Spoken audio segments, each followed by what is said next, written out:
हरे कृष्णा कृष्ण कृष्ण हरे हरे, हरे राम राम राम हरे हरे। तो सभी भक्तों का हार्दिक स्वागत। इस रामायण के श्रृंखला में हम लोग 11वें सर्ग का क्या कर रहे हैं, श्रवण कर रहे हैं वाल्मीकि रामायण से। और हम लोग इस कथा के प्रारंभ से चलते हुए दशरथ महाराज के चरित्र का हमने कल पूरा क्या किया, पूरा डिटेल में पूरा अभी डिटेल तो नहीं था, ये समझ लीजिए कि हमने अभी 10% ही सुना है उनके चरित्र के बारे में। अभी इतना कुछ है कि आपको बताया जाए तो हो सकता है कि 1 महीने भी मैं क्लास लूँ रोज तो शायद खत्म नहीं कर पाऊंगा। लेकिन हम चरित्र को इतना समझ ले कि उसके व्यक्तित्व को समझ ले कि वो व्यक्ति के कैसे थे और भगवान की कौन सी विशेष सेवा किए और उनका इस भौतिक संसार में प्राकट्य कैसे हुआ था। तो इन सब विषयों पे हमने अच्छे से चर्चा किया और उस व्यक्ति के जीवन में और उनके संग यानी कि उनके संगी यानी कि उनके धर्म पत्नी के रूप में और 3 व्यक्ति कौन कौन थे उसका भी हमने पूरा विस्तार में, उनके विवाह से लेके अब पुत्र प्राप्ति की जो यज्ञ की तैयारी चल रही है हम उसमें प्रवेश कर रहे हैं।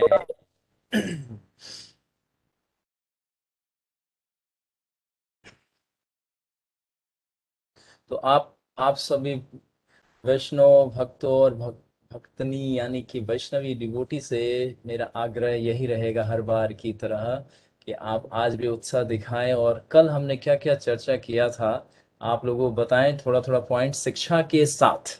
सिर्फ कथा नहीं बताना है, सिर्फ शिक्षा ग्रहण करना है। कथा का अर्थ है जीवन के उस चरित्र को अपने जीवन में सार्थक करना, तब वो कथा हमारे लिए अमृत का कार्य करेगा। ठीक, तो चलिए समय को व्यर्थ नहीं करते हैं। आज जितना जल्दी जल्दी हम लोग जितनी कथाओं में आगे बढ़ेंगे, क्योंकि हमें जल्दी से भगवान को प्राकट्य करना है और भगवान के साथ साथ हमें अब भ्रमण करना है ना। लंका तक जाएंगे, लंका से भगवान को वापस भी लाएंगे। ये सारे भ्रमण में हमें भगवान के साथ रहना है। हमने कल से आपको प्रॉमिस, सबने प्रॉमिस किया है कि भगवान को आप एक पल के लिए भी छोड़ेंगे नहीं आप लोग। तो चलिए जल्दी जल्दी से अब बताइए कौन भक्त बताएंगे, मैं सबको अनम्यूट करता हूँ और हरे कृष्ण प्रभु जी। हरे कृष्ण प्रभु जी। हरे कृष्ण गुड। प्रभु जी। हरे कृष्ण। वाह, अब ये उत्साह ऐसा रहेगा कि कंपटीशन चलेगा, अहम पूर्वकम अहम पूर्वकम अहम पूर्वकम। इसका अर्थ क्या है कि पहले सेवा मैं करूंगा, पहले कृष्णा को मैं पकड़ूंगा। गोलोक में जब सारे गोप बाल कृष्ण के साथ खेलते हैं तो कृष्णा आगे आगे दौड़ते हैं, तो पीछे से सारे जितने गोपाल होते वो क्या कहते हैं, क्योंकि देव देव भाषा है वहां पे यानी कि संस्कृत भाषा है, तो वहां पे क्या बोलते हैं, अहम पूर्वकम अहम पूर्वकम अहम पूर्वकम, यानी कि पहले मैं पहले मैं पहले मैं। तो ये भाव ही शुद्ध भाव है। मतलब अगर भगवान की भक्तों की सेवा मिले तो आपको दूसरों को धक्का नहीं देना है, क्या करना है कि नहीं प्रभु आप बैठिए, आपका एक छोटा सेवक है ना, पहले ये जाके आगे जाएगा फिर ये सेवा करेगा, तो आप चिंता ना करें, पहले हम जाएंगे हम सेवा करेंगे। तो ठीक है, तो भरत प्रभु जैसे हम लोगों का संस्कार क्या है कि हम पहले माताओं को अवसर देंगे, तो इसीलिए हम लोग छोटे भक्त हैं और माता वैष्णवी बड़े बड़े भक्त हैं। तो इसीलिए कहते हैं ना लेडी फर्स्ट। मटेरियल वर्ल्ड में थोड़ा सा इतना संस्कार बचा हुआ है कि कुछ लोग ये कह देते हैं लेडी फर्स्ट। तो हम भरत प्रभु से प्रार्थना करेंगे पहले रेखा माता जी को हम अवसर देते हैं। हरे ठीक, कृष्ण प्रभु जी। यस। बताएं, हरे कल कृष्ण शिक्षा के साथ आप 2-3 पॉइंट्स जी। बताएं, फिर हम इस कथा को जी आगे जी बढ़ाएंगे। जी प्रभु जी। प्रभु जी यस। हमें जो हमने कल एपिसोड सुना था आपके मुख से, तो वो हम्म ये था कि जब रावण ने जो उनके जो राक्षस थे उनको उन्होंने ये आदेश दिया था कि दशरथ जी का विवाह ना हो, तो हम्म सबसे पहले तो कौशल्या माता का वध किया जाए। हम्म तो सेकंड, जब लास्ट में उन्होंने बोला कि जब जब वो तीनों ही जीवित मिले तो भी उन्होंने लास्ट में भेजा कि जाओ और उन तीनों का एक साथ वध कर दो। तो हमें इस चीज से हमें ये शिक्षा मिलती है कि जब एक राक्षस का जो हृदय था वो हम्म बुरे काम को करते हुए भी, वो भी उसने भी एक बार सोचा कि यार मुझे ये काम नहीं करना चाहिए। तो हम तो इंसान है, तो हमें भी कोई भी बुरा कार्य करने से पहले हम्म एटलीस्ट एक बार जरूर सोचना चाहिए कि हमें इस काम को अंजाम देना चाहिए या नहीं। और डिसीजन यही लेना चाहिए कि कभी भी बुरा काम नहीं करना चाहिए, चाहे वो उसके लिए चाहे हमारी जान भी क्यों ना चली जाए। तो उसके बाद फिर हम जब वो अच्छा काम करेंगे तो फिर हम्म। उसका फल हमें भगवान जरूर देंगे हमारी लाइफ। गुड, बहुत सुंदर। यानी कि देखिए, एक असुर डीमन होने के बावजूद भी उसके हृदय में परिवर्तन आया। आप लोग बहुत ध्यान से इस चीज को अगर महसूस करना चाहेंगे, तो कभी भी कोई गलत कार्य हम प्रेरणा हमें मिलता है कहीं से, ये प्रेरणा बाह्य एक्सटर्नल इंटरनल दोनों तरीके से मिलता है। मतलब कहते हैं इंस्पिरेशन, किसी भी कार्य करने की इच्छा और प्रेरणा, ये दो मूल तत्व होते हैं। या तो हमारी इच्छा होती है कि हम उस कार्य को करें, डिजायर, है ना, इंटेंस डिजायर, कहते हैं ना कि इंटेंस डिजायर जब होता है तो हम कोई कार्य करते हैं। और दूसरा होता है कि प्रेरणा, यानी कि दूसरों से हमें इंस्पिरेशंस मिलते हैं या फिर हमें प्रेरणा मिलता है कि हम ये कार्य करें। तो जब भी ये दो तत्वों का किसी एक तत्व से हमारा संपर्क होता है यानी यूनियन होता है, तो अगर उसका उद्देश्य किसी अन्य जीव को नुकसान पहुंचाना या किसी तरह से क्षति पहुंचाना है, तो जो कहते हैं ना, कृष्णा कहते हैं, हृदय देसी तिष्ठति ओ Arjuna, I am situated within your core of heart. मैं आपके हृदय में स्थित हूँ और मैं आपको प्रोटेक्ट करता हूँ। कैसे? तो भगवान, आप लोग महसूस, सबको ये एक्सपीरियंस होगा, चाहे बच्चा भी अभी सुन रहा, 5 इयर्स का बच्चा हो या बड़ा है, सबको एक इंडिकेशन आता है हार्ट के अंदर से। क्या आता है? कि रुक जाओ, ये गलत है। मतलब आपका मन क्या कहता है? नहीं नहीं, ये नहीं कर सकता। लेकिन इमीजिएटली, क्यों? क्योंकि आप इतना इंटेंस डिजायर में होते हैं और डिस्क्रिमिनेशन पावर आपका लॉस्ट होता है, उससे प्रेरणा ले लेते हैं, वो कार्य कर देते हैं। तो यानी कि हमें कहते हैं ना कि अंतर आत्मा की आवाज सुनो। समझ रहे हैं आप लोग? अंतर आत्मा की आवाज सुनो। तो यानी कि वो अंतर आत्मा कौन है? जो हमारे हार्ट में आत्मा के साथ जो परमात्मा है, सुपर सोल, दैट्स कॉल्ड अंतर आत्मा। तो यानी कि वो हमें प्रोटेक्ट करते हैं। कैसे? हमारे को इंडिकेशन देके कि रुक जाओ, क्योंकि भगवान सिर्फ उतना ही कार्य वहां पे करते हैं, बाकी इच्छा हमारे पे छोड़ते हैं। तो वहां पे क्या मिराकल हुआ था, क्योंकि एक वैष्णवी थी, कौन? सुमित्रा। और उनका गुण और इनकी पवित्रता इतनी थी, प्योरिटी लेवल इतना हाई था कि एक डीमन का भी हार्ट को क्या किया? ट्रांसफॉर्म कर दिया। तो ये बहुत अच्छा शिक्षा था। तो इसीलिए हमें भी क्या करना है? प्योरिटी को मेंटेन करना है। प्योरिटी मेंटेन करेंगे तो पौपा जी कहते हैं क्या, कि प्योरिटी इज फोर्स। कोई भी व्यक्ति अगर किसी भी बैड इंटेंशन से हमारे सामने आता है, अगर हम बहुत स्ट्रांग हैं, हमारा चरित्र बहुत स्ट्रांग है, विल पावर अच्छी है, हर चीज, हमारा कैरेक्टर, हर चीज प्योर है, तो उस व्यक्ति को बहुत परिश्रम करना पड़ जाता है हमारे ऊपर रूल करने के लिए, और ये फैक्ट है। तो यानी कि वो डीमन इसलिए परास्त हो गया, उसका हार्ट ट्रांसफॉर्म क्यों हो गया? क्योंकि सुमित्रा एक वैष्णवी थी और उनका इतना प्योरिटी लेवल था कि उसको चेंज कर दिया। तो गुड रेखा माता, आपने बहुत अच्छा बताया, थैंक यू वेरी मच। समय कम है इसीलिए एक ही पॉइंट आपको बोलने का अवसर देंगे। भरत प्रभु, नाउ योर टर्न, बताएं प्रभु जी। प्रभु जी, आपने एक तो जैसे बताया था कि जो राम भगवान थे वो 7वें अवतार थे। हम्म। और मतलब जो कौशल्या माता का आपने बताया था कि जैसे उनके जो माता पिता के बारे में, कि हम्म। उनकी माता का नाम सुकौशल था और उनके पिता का नाम अमृत प्रभा। और ये कौशल नरे जगह मतलब जो है ये आज के बिहार और छत्तीसगढ़ के इलाके की है। मतलब एंड ये, हाँ, ज्योग्राफिकली अगर देखेंगे आप, तो छत्तीसगढ़ का जो एरिया है वही उनका एरिया था। मतलब बर्थ प्लेस वही था, रूल वहीं पे किया करते थे। ठीक है, और कुछ? और और आपने बताया था जैसे जो स्वयंभू मनु शत्रुपा थे उन्होंने सतयुग में तपस्या करी थी, और फिर जब भगवान ने उनको दर्शन दिए थे तो उन्होंने कहा था कि जब त्रेता में मैं राम बनूंगा तो उस समय आपको मैं पुत्र के रूप में प्राप्त होऊंगा। तो जैसे उन्होंने बहुत क्या कहते हैं वेट करा, ऐसे हमें भी मतलब इंतजार करना चाहिए। ये हार नहीं मान लेनी चाहिए कि भगवान तो आ ही नहीं रहे, हम तो बहुत चैंटिंग कर रहे हैं, तो हमें भी इंतजार करना चाहिए, ये टीचिंग लेनी चाहिए इससे हमें। यानी कि पेशेंस रखना चाहिए। अगर हम कोई कार्य करते हैं, मटेरियल वर्ल्ड हो या स्पिरिचुअल, कोई भी प्रैक्टिस करते हैं या कोई भी चीज को हम जब एग्जीक्यूट करने जाते हैं, तो पेशेंस रखना बहुत आवश्यक है। क्यों? क्योंकि हम सोचते हैं इंस्टेंट हमारे को रिजल्ट मिल जाए, है ना।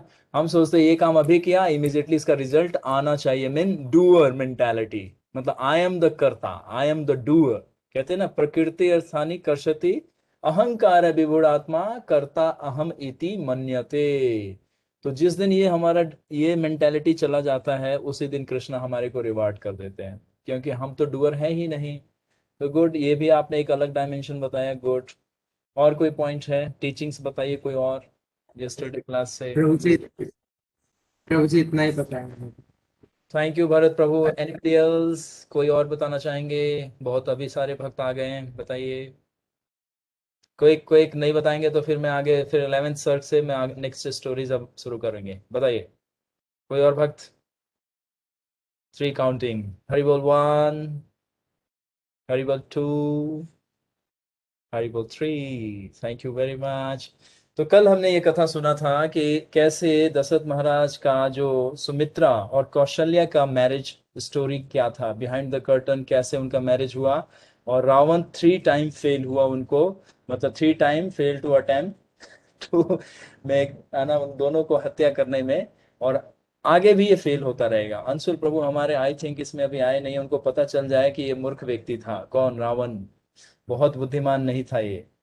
क्यों? क्योंकि बुद्धिमान व्यक्ति कभी भी फेल नहीं होता, तो एक बार नहीं, ये बार बार फेल हो जाएगा। तो इससे पता चलता है डीमन जितने भी प्लान बनाते हैं, कृष्णा कभी भी उसको सक्सेस नहीं होने देते, और भक्त जितने भी डिजायर करेंगे, कृष्णा एक भी उस डिजायर को फेल नहीं होने देंगे। This is a difference between demon and devotee. तो चॉइस इज योर्स और चॉइस इन आवर हैंड कि हमें डीमन बनना है या डिवोटी बनना है। D stand for devotee and D stand for demon also. तो कौन सा डी साइड में जाना है, ये अब आप लोग निश्चय कीजिए इसका, ठीक। ओके, तो 11वां सर्ग है, और हम लोग जहां पे लास्ट मंथ यानी कि 3 वीक पहले जहां पे हमने पॉज किया था, अब वो स्टोरी आगे मूव करता है, ठीक। तो 11वें सर्ग से हम लोग आज प्रारंभ करते हैं और उसका आगे तक पहुंचते हैं। कहाँ कहाँ तक है, चलिए देखते हैं आज स्टोरी कहाँ जाती है।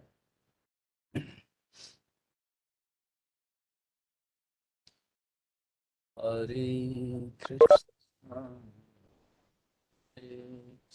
तो 11वें सर्ग में यानी कि यज्ञ की तैयारी चल रही है, और यह यज्ञ किस लिए किया जा रहा है कि दशरथ महाराज चाहते हैं कि उनके घर में अब एक पुत्र का जन्म हो। एक पुत्र की इच्छा किया उन्होंने, ठीक। लेकिन यही देखिए कि भक्ति जब आप करते हैं तो आप एक चीज की डिजायर करते हैं, और कृष्णा आपको कितना सारा चीज रिवार्ड कर सकते हैं, है ना। तो दशरथ महाराज ने सिर्फ एक पुत्र की कामना की थी, लेकिन ब्राह्मण और ऋषियों की कृपा से और भक्तों के उनके आशीर्वाद से उनको एक नहीं 4 पुत्र प्राप्त हो रहे हैं, ठीक। तो इतना कहिए, अब वहां से अब आप लोग सभी लोग टाइम मशीन में बैठ जाइए, और गुड़गांव को छोड़िए और चलिए द्वारका में बैठे रहिएगा जब तक हम बुलाए नहीं, आवाज नहीं दे आपको, ठीक है। और याद कीजिए उस दृष्टांत को जो हम लोग छोड़े थे, कि दशरथ जी महल में बैठे हैं किसके साथ, सौमित्र के साथ, और उनके साथ जो चर्चा चल रहा है, अब वही कड़ी अब आगे जुड़ने जा रही है। इतना कह सुमंत्र ने महाराज दशरथ से कहा कि हे राजन, इसके उपरांत देव प्रवर सनत कुमार ने जो और कहा था वो अब मैं आपको बताता हूं। यानी कि सुमंत्र ने सनत कुमार से सुना था कि एक बार अंग देश में रोमापाद का उनके राज्य में अकाल यानी कि ड्रॉट, जब वर्षा नहीं होता है तो वहां पे कहते हैं ना अकाल आ गया, यानी कि वर्षा की कमी हो जाती है। तो उस समय में ऋषि सिंह एक बड़े एलिवेटेड पर्सनालिटी यानी कि ग्रेट सेज थे, उनको इनवाइट किया था। उनके आने से वहां पे क्या हुआ था, रेनफॉल यानी कि बारिश बहुत तेज हुई थी। तो क्यों नहीं हम उनको हम अपने राज्य में भी इनवाइट करें। तो ये प्लानिंग कर रहे थे अभी। इक्ष्वाकु महाराज के वंश में बड़े धर्मात्मा और सत्य प्रतिज्ञ श्रीमान महाराज दशरथ होंगे। फिर आगे बोलते हैं, अंगराज के पुत्र रोमापाद के पास महायशस्वी महाराज दशरथ जाएंगे और कहेंगे कि मेरे संतान होने के लिए यज्ञ कराने को आप शांता के पति ऋषि सिंह को मेरे यहाँ भेजिए। यह सुन रोमपाद के मन में सोच विचार करने का भाव आया। ठीक है, शांता के पति ऋषि सिंह को पुत्र सहित भेज देंगे। ऋषि सिंह को पाने से महाराज दशरथ की चिंता दूर होगी। क्यों? क्योंकि सुमंत्र ने बताया, ये स्टोरी अब आप सब लोगों ने सुन लिया कि क्यों ऋषि सिंह को बुलाया जा रहा था, और ऋषि सिंह का क्या स्पेशल उनके पर्सनालिटी का फीचर था कि उनके सिर्फ एंट्री करने मात्र से उस किंगडम में सारे जितने भी नेगेटिव एनर्जी है और सारे ऑल स्पेशल मतलब सर्व मंगलमय, वो सारा वहां पे आ जाएगा। मन में अत्यंत प्रसन्न हो महाराज दशरथ उन ऋषिवर को साथ लावेंगे, और यज्ञ करने की अभिलाषा रखने वाले महाराज दशरथ हाथ जोड़कर धर्मात्मा ऋषि सिंह को यज्ञ कराने के लिए वरण करेंगे, अर्थात पुत्र के लिए और स्वर्ग प्राप्ति के लिए अर्थात बैक टू गॉड हेड के लिए उनको यज्ञ में ऋत्विज बनाएंगे। ऋत्विज बोलते हैं the head of the whole activities, मतलब जैसे कहते हैं ना किसी को हम लीडर अपॉइंट करते हैं तो मेन एक लीडर होता है, उसके पीछे सारे फॉलोअर होते हैं। तो ऋत्विज का मतलब पुरोहित भी कह सकते हैं। पुरोहित मतलब हेड प्रिस्ट। जैसे हमारे टेम्पल में आप देखते हैं ना पुजारी बहुत सारे होते हैं, एक हेड पुजारी होते हैं, तो उनके इंस्ट्रक्शंस में बाकी जितने भी पुजारी होते हैं वो ज्यादातर आप लोग अभिषेक के टाइम में नोटिस कीजिएगा, एक व्यक्ति लीड करता है, हम लोग बोलते हैं कि नहीं आप लीड करेंगे, ठीक है। तो मेन एक व्यक्ति लीड करता है, बाकी लोग उसको असिस्ट कर रहे होते हैं। तो सभी का एक्टिविटीज डिफरेंट डिफरेंट होता है। जैसे अभिषेक में आप देखेंगे कोई फ्रूट प्रिपेयर करता है, कोई जूस प्रिपेयर करता है, कोई भगवान की आरती की थाली को प्रिपेयर करता है, कोई फ्लावर प्रिपेयर करता है, कोई अभिषेक के लिए सारे बर्तन को इकट्ठा करता है। तो वो सारा डायरेक्शन एक पृष्ठ होते हैं, तो उसी को पुरोहित कहा जाता है। तो ऋत्विज भी कहा जाता है, मतलब इस यज्ञ के जो मेन लीडर होंगे वो कौन होंगे, ऋषि श्रृंग। क्यों? क्योंकि वो इतना पावरफुल है, हम लोगों से उनका देख लिया पूरा कि उनका क्या प्योरिटी और क्या ट्रेनिंग लेवल कितना हाई था कि उनमें इतनी प्योरिटी थी। तो ये सारा बात ये अभी किससे डिस्कस हो रहा है, किसके बीच में, सुमित्र और इनके बीच में, दशरथ महाराज के। इस यज्ञ के प्रभाव से अर्थात फल स्वरूप महाराज दशरथ के अमित पराक्रमी 4 पुत्र उत्पन्न होंगे। ये भी प्रिडिक्शन पहले ही हो गया, ठीक है। मतलब ये जो प्रिडिक्शन कर रहे हैं एक्चुअली में वास्तव में ये वाल्मीकि जी का थॉट है, यहाँ पे वो नहीं बता रहे हैं, सुमित्र दशरथ जी को नहीं बता रहे हैं, ये एक पीछे से सेंस दिया जा रहा है आपको। क्यों? क्योंकि अभी वो कन्वर्सेशन चल रहा था, लेकिन कन्वर्सेशन के बीच में कहते हैं ना कि जो सूत्रधार होता है, जो स्क्रिप्ट राइटर होता है, वो बताता है कि आगे इस कथा में अब ये होगा, अब वो होगा, ठीक। तो इस तरह से ये जो थॉट है ये वाल्मीकि जी का है, क्योंकि वाल्मीकि जी ने तो पूरा सुन लिया ना, ब्रह्मा जी से नारद मुनि से पूरा रामायण को उन्होंने सुन लिया है, तो अब अपना थॉट वो बता रहे हैं। जैसे हम आपको अभी कोई कितने पर्सनालिटी अभी इसमें एंट्री भी नहीं किया, लेकिन मैंने उसका डिटेल आपको बता दिया कि आगे जाके इन लोगों का ये रोल आएगा।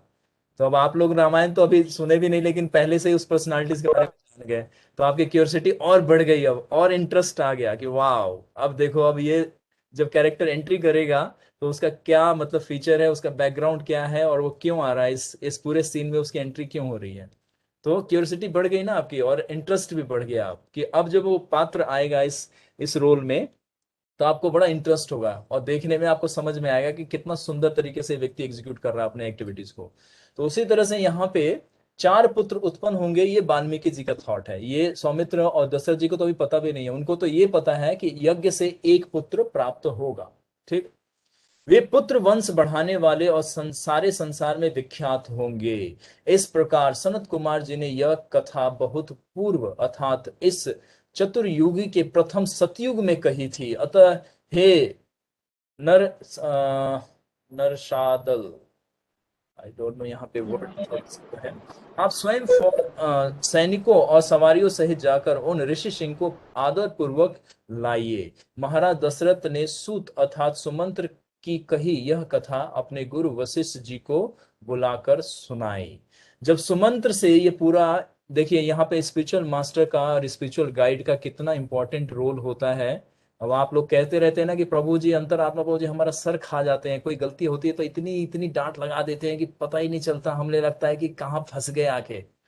तो आपको पता है कितना सेंसिटिव होना पड़ता है हमारे को स्पिरिचुअल लाइफ में, इवन मटेरियल लाइफ में थोड़ा सा इनअटेंटिव होते हैं तो कितना सारा आपको प्रॉब्लम फेस करना पड़ जाता है।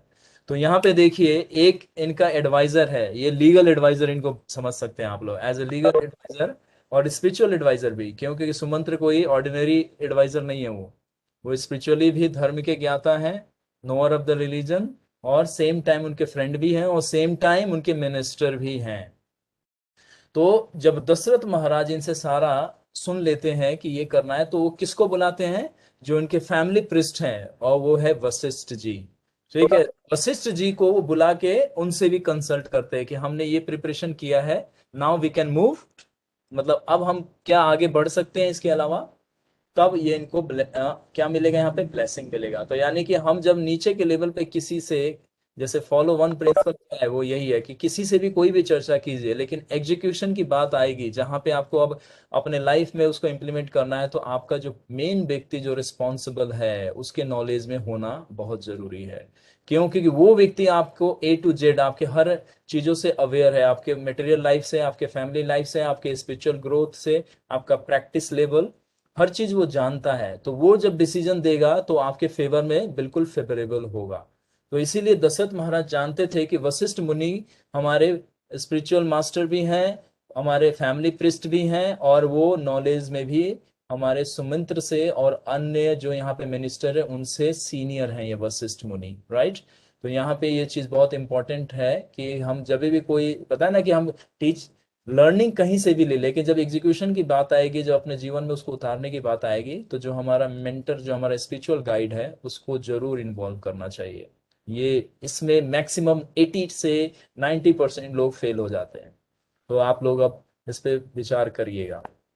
जब वशिष्ठ जी ने भी ये अपनी अनुमति दे दी, तब महाराज दशरथ बड़ी लालसा के साथ, अब देखिए जब सब कुछ एक्यूरेट था, तो देखिए जब सब कुछ परफेक्टली रहेगा, तो ऊपर से जब आप परमिशन मांग रहे होंगे, तो ऑब्वियसली अगर उस सेंस में वो जानते हैं कि हाँ ये कैपेबल है और ये सही से एग्जीक्यूट करेगा, तो आपको परमिशन 100% गारंटी कर दिया जाएगा। तो वशिष्ठ मुनि ने जैसे सुना, सीधा बोला तथास्तु, कि अब आगे बढ़ जाइए। मतलब आपने जो विचार किया है और जो तैयारी किया है, आपको इसमें सफलता मिल जाएगा। यानी कि उन्होंने ये कह दिया कि ऋषि सिंह आ जाएंगे, तो यानी कि जब एक भक्त ने, एक वैष्णव ने कह दिया, तो वो कार्य अब सिद्ध हो जाएगा। यानी कि वशिष्ठ मुनि ने क्या किया, अनुमति दे दी। अपनी रानी और मंत्रियों को अपने साथ ले आए। वहां सॉरी, अपने रानी और मंत्रियों के साथ वहां पे वो अपने सैनिकों और सारे, मतलब जितने भी उनके जो कहते हैं ना कि ये ऑर्डिनरी पर्सन नहीं थे, किंग थे, तो पूरा ऑपलेंस के साथ गए होंगे उनको लाने के लिए। तो यहाँ पे लिखा है कि पूरा मिनिस्टर हैं, सोल्जर्स हैं उनके, वो सारे जितने भी ऑपलेंस होता है, तो उनके साथ उनकी क्वींस भी थी, ये तीनों रानियां भी थी, कौशल्या, सुमित्रा और केकेयी, ये तीनों रानियां भी उनको लेने के लिए। जब कोई हमारा बहुत रिस्पेक्टेबल पर्सन होता है, तो फैमिली के मैक्सिमम जितने भी बड़े लोग होते हैं, उनको रिसीव करने के लिए आगे आना चाहिए। जैसे कोई आपके घर आता है, तो देखते हैं ना, आपके जो सब लोग, मैक्सिमम फैमिली लोग उनको रिसीव करते हैं। तो ये कल्चर है। ये नहीं सोफे पे बैठे, हाँ भाई गेट खुला है अंदर आ जाओ, नहीं, हमें स्टैंड अप होके बिल्कुल गेट पे जाना चाहिए, बल्कि गेट से बाहर जाके उसको रिसीव करना चाहिए। तो जो आता है हमारा गेस्ट, उसको भी अच्छा लगता है और आपको भी बहुत अच्छा लगेगा। आपको भी इतना पॉजिटिव एनर्जी मिलेगा और आपको मतलब एक डिफरेंट ही हैप्पीनेस का एक आपको फीलिंग आएगा। आप किसी को जब रिसीव करते हैं, तो आप ये फील करके देखिएगा। तो इसीलिए, क्योंकि ये ऋषि सिंह कोई सामान्य व्यक्ति नहीं थे, और वो पूरे अयोध्या के भाग्य को बदलने जा रहे थे, तो ऑब्वियसली राजा और रानियों के लिए बहुत महत्वपूर्ण व्यक्ति थे वो। तो इसीलिए स्वयं गए थे। जबकि ये हो सकता था ना कि चलो एक हाथी भिजवा देते, एक पालकी भिजवा देते, कि चलो ऋषि सिंह को इसमें बैठा के शाही, है ना, शाही उनको यात्रा कराते हुए ले आओ, लेकिन नहीं, पर्सनल गए थे। तो अपने स्पिरिचुअल मास्टर को भी सर्विस हमें जब करना चाहिए, तो पर्सनल प्रयास करना चाहिए। नौकर, आप महाभारत देखेंगे तो पांडव, द्रौपदी पर्सनल सर्विस कर रही थी। किसको क्या प्रसाद सर्विस करना है, किसको क्या नीड्स हैं, पर्सनल जाके 1 to 1 सबसे वो क्या कर रहे थे, इंटरेक्ट कर रहे थे। जबकि उसमें लाखों थे, एक नहीं लाखों। मैं एक से चर्चा कर रहा था, आप में से ही कोई भक्त हैं जिनको बता था कि एक बार में 4 लाख लोग प्रसाद पाते थे और दिन में 5 से 6 बार शंख बजता था। यानी कि एक बार जब एक बैच खा लेता था, तब वो शंख को एक बार ब्लो किया जाता था। तो पूरे दिन में कम से कम 4 या 5 बार जरूर बजता था। और वो पूरा डे इतना बिजी शेड्यूल होता था। तो सोचिए इतने लोगों को कैसे रिसीव करते थे और कैसे रिसेप्शन देते थे, तो आप सोचिए। तो वो बात मैं इसलिए बता रहा हूँ कि ये लोग स्पिरिचुअल पर्सनालिटी हैं, बड़े पोस्ट है इनका, बड़ा हर चीज है, लेकिन फिर भी जब ब्राह्मणर्स और स्पिरिचुअल मास्टर को डील करने की बात आती है, तो बिल्कुल nothing, you are nothing, just a menial servant. अपने आप को कैसा समझना चाहिए, दास, है ना, बिल्कुल छोटा आदमी समझना चाहिए। अनेक वनों और नदियों को पार कर महाराज धीरे धीरे उस देश में जा पहुंचे, यानी कि अंग देश जो वहां पे था, अरण्य वन, है ना, एक अरण्य था, अंग देश के साथ ही था ये फॉरेस्ट एरिया। वहां पे रहते थे विभांडक ऋषि, जिनके पुत्र थे ऋषि सिंह, है ना। तो ये वहां जा पहुंचे, और मुनिवर वहां जहां निवास करते थे, यानी कि विभांडक ऋषि। वहां जाकर महाराज दशरथ ने अग्नि के समान तेजस्वी ऋषि सिंह को रोमपाद के समीप बैठा देखा। रोमपाद के रोमापाद ने मित्र धर्म से प्रेरित हो अत्यंत प्रसन्नता के साथ न्याय कुल महाराज दशरथ का विशेष आदर सत्कार किया। उन बुद्धिमान ऋषि सिंह दशरथ के साथ अपनी मैत्री होने का वृतांत कहा, जिसे सुन ऋषि सिंह भी प्रसन्न हुए और दशरथ की प्रशंसा की। इस प्रकार सत्कार के साथ दशरथ वहां 7-8 दिन रहकर रोमापाद से अपने परिवार की सारी बातों को एक्सचेंज किया। यानी कि पूरा एक वीकेंड, वहां तक पूरा वीक उन्होंने वहां पे स्पेंड किया। क्यों? क्योंकि रोमापाद जो थे इनके और रिलेटिव भी तो थे, आपको पता है, जो कौशल्या की सिस्टर थी बड़ी, है ना, वर्षिणी, उन्हीं से तो रोमापाद का तो ब्लड रिलेशन भी था, और इनका आपस में भी रिलेशन था। तो इसलिए वहां पे 7 दिन वो रुके थे। और ऋषि सिंगा उस समय में रोमापाद के पास आके रह रहे थे शांता के साथ, है ना। अभी दशरथ महाराज को ये पता नहीं है कि वो जो डॉटर से विवाह हुआ है वो ऋषि सिंह ही है। तो यानी कि वास्तव में कहे तो सन इन लॉ, मतलब अपने ही दामाद को, अपने ही सन इन लॉ को लेने जा रहे हैं, लेकिन अभी उनको ये बात पता नहीं है। जब वो वृष्णि आएंगी तब वो बताएंगी कि जब वो शांता की बात करी जाएगी कि यज्ञ में जब ऋषि सिंह कहेंगे कि मैं अकेला यज्ञ नहीं करूंगा, मेरी धर्म पत्नी मेरे साथ रहेगी, तब वो जानना चाहेंगे कि कौन है, तब ये रहस्य खुलेगा। हे राजन, यदि आपकी पुत्री शांता अपने पति के साथ मेरी राजधानी में चले तो बड़ी कृपा हो, क्योंकि एक बड़ा कार्य आ उपस्थित हुआ है। यानी कि यज्ञ के बारे में चर्चा कर रहे हैं रोमापाद से। यह सुन रोमापाद ने ऐसा ही होगा, मतलब उन्होंने श्योरिटी दिया और उनको बिल्कुल कंसोल कर दिया, बिल्कुल मतलब निश्चित कर दिया कि आप जैसा कह रहे हैं मैं उसमें पूरी सहायता करूंगा। महाराज दशरथ ने कहा, ऋषि सिंह से कहा कि आप अपनी पत्नी सहित महाराज दशरथ के साथ यहाँ आए। ऋषि सिंह जाने को राजी हो गए और राजा रोमापाद की आज्ञा के अनुसार भार्या सहित, यानी कि पत्नी वाइफ, भार्या सहित महाराज दशरथ के साथ हो गए। तब वे दोनों राजा परस्पर हाथ जोड़ और एक दूसरे को गले लगा अत्यंत प्रसन्न हुए। यानी कि अब उनका मिशन क्या है, अब कंप्लीट हो गया। जो पर्पज से आए थे, है ना, तब वो पर्पज अब पूरा हो गया, सक्सेस हो गया। तब महाराज दशरथ अपने मित्र रोमापाद से विदा हो प्रस्थानित हुए और पहले ही शीघ्रगामी दूत अयोध्या भेज दिए। मतलब अब महाराज जब वापिस आ रहे थे अंग देश से, दशरथ महाराज ऋषि सिंह के साथ, तो एक मैसेंजर को पहले ही भेज दिया कि अब यज्ञ की तैयारी बहुत जल्दी और स्टार्ट कर दी जाए। तो यानी कि वो घुड़सवार होगा। पहले ऐसा तो नहीं था व्हाट्सएप मैसेज और ईमेल या हमारा इंस्टाग्राम या टिकटॉक, यहाँ चलो जल्दी से शूट करो, व्हाट्सएप मैसेज भेज दो फटाक से कि चलो वहां पे हमारी ये तैयारी होनी चाहिए, नहीं। तो पहले हॉर्स राइडर्स होते थे जो कहते हैं ना वायु की रफ्तार से, जैसे आप लोग आजकल बुलेट ट्रेन देखते हैं, बुलेट ट्रेन, है ना, तो इस तरह से कुछ विशेष हॉर्सेस होते थे जो बहुत फास्ट रनिंग करते थे। आज आज शायद ही कहीं पे किसी कंट्री में मिलेगा आपको। कहते हैं ना कि पशुओं में हॉर्स जो राइडिंग करता है, तो घुड़सवार जो करते हैं तो घोड़ा बहुत तेज दौड़ता है। तो उस समय में इस तरह के घोड़े भी होते थे, उनका नाम वो भी महाभारत में वर्णन है ना। अर्जुन के पास जो रथ में जो 4 घोड़े थे वो सामान्य घोड़े नहीं थे, है ना। बहुत मतलब समझ लीजिए बुलेट ट्रेन, आप जो मेट्रो ट्रेन में सफर करते हैं कैसे फास्ट चलता है, एकदम से मिनट में यहाँ से वहां पहुंचा देता है आपको। तो उसी तरह से हॉर्स जो थे पहले के घोड़े, ये बहुत तेज दौड़ते थे। तो यानी कि उस समय में राजधानी में ऐसे भी घोड़े थे। तो राजा दशरथ ने कुछ अपने मैसेंजर को पहले ही अयोध्या भेज दिया कि आप जाके उनको इन्फॉर्म कर दो कि हम आ रहे हैं और अब ये कार्य प्रारंभ कर दे। यानी कि पहले से जो पृष्ठ थे जो वेट कर रहे थे वो स्टार्ट कर दिए। और उनको आज्ञा दी कि तुम वहां पहुंचकर राजधानी की सफाई और अच्छी सजावट करवाएं। यानी कि देखो, जब हम फेस्टिवल करते हैं तो क्लीननेस को मेंटेन करना चाहिए, है ना। डेकोरेशन करते हैं तब क्या है, सेलिब्रेशन है ये, है ना। भगवान को हम प्लीज करने के लिए, डिवोटीज को प्लीज करने के लिए, स्पिरिचुअल मास्टर को प्लीज करने के लिए हम सारे एक्टिविटीज करते हैं।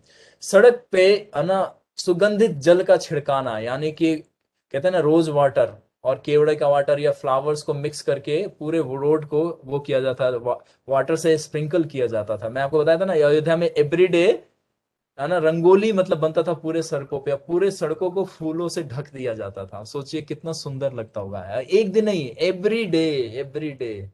इसीलिए श्री प्रभुपाद जी कहते हैं, क्या कहते हैं कि in spiritual world every day is a celebration.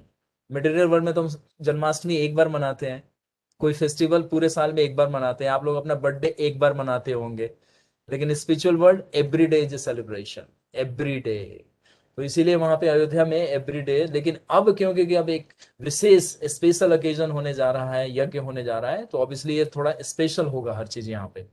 तो कह रहे हैं कि सुगंधित जल का छिड़काना, सुगंधित द्रव्य, यानी कि वहां पे परफ्यूम भी यूज किया जाता था। फ्लावर से बनते हैं, फ्लावर पेटल्स जो होते हैं, जैसे रोज, चंपा, चमेली, केवड़ा, तो ये सब का मतलब सुगंध, जो सुगंधी बनाया जाता है। आजकल ये परफ्यूम जितने भी आप यूज करते हैं, एक्चुअली केमिकल है ये सारा, ये ओरिजिनल नहीं है। ओरिजिनल तो आपको मिलेगा ही नहीं यहाँ पे, और जो मिलेगा तो बहुत महंगा मिलता है ना। आपको बता दे कि जो चंदन का ओरिजिनल ऑयल बिकता है वो 1.5 से 2 लाख पर लीटर बिकता है।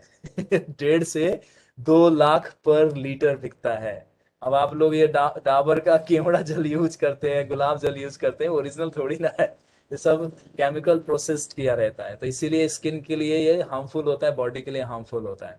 लेकिन पहले जितने भी ये चीजें यूज होती थी, नेचुरल होता था ये सब, है ना। तो उस समय में भी जो वो थे परफ्यूम यूज किया जाता था, पूरा उसको स्पार्कल किया जाता था पूरे रोड पे। तो सोचिए पूरा एटमोस्फेयर कितना सुंदर अरोमा चारों तरफ फैला रहता होगा, है ना। तो वहां पे ये वातावरण का वर्णन चल रहा है। जलवाना और ध्वज, यानी कि हर जगह फ्लैग, डिफरेंट डिफरेंट कलर्स के फ्लैग, जैसे हम बंटिंग्स लगाते हैं ना, बंटिंग्स मतलब समझे, ट्रायंगल में हम रस्सी में बांध के बहुत सारे कलरफुल होते हैं, जिसको कर्टन से या हम हार्ड बोर्ड पेपर को काट के या सॉफ्ट पेपर को काट के बनाते हैं। उस तरह से ट्रायंगल में ये पूरे राज्य को सजाया गया था, राइट।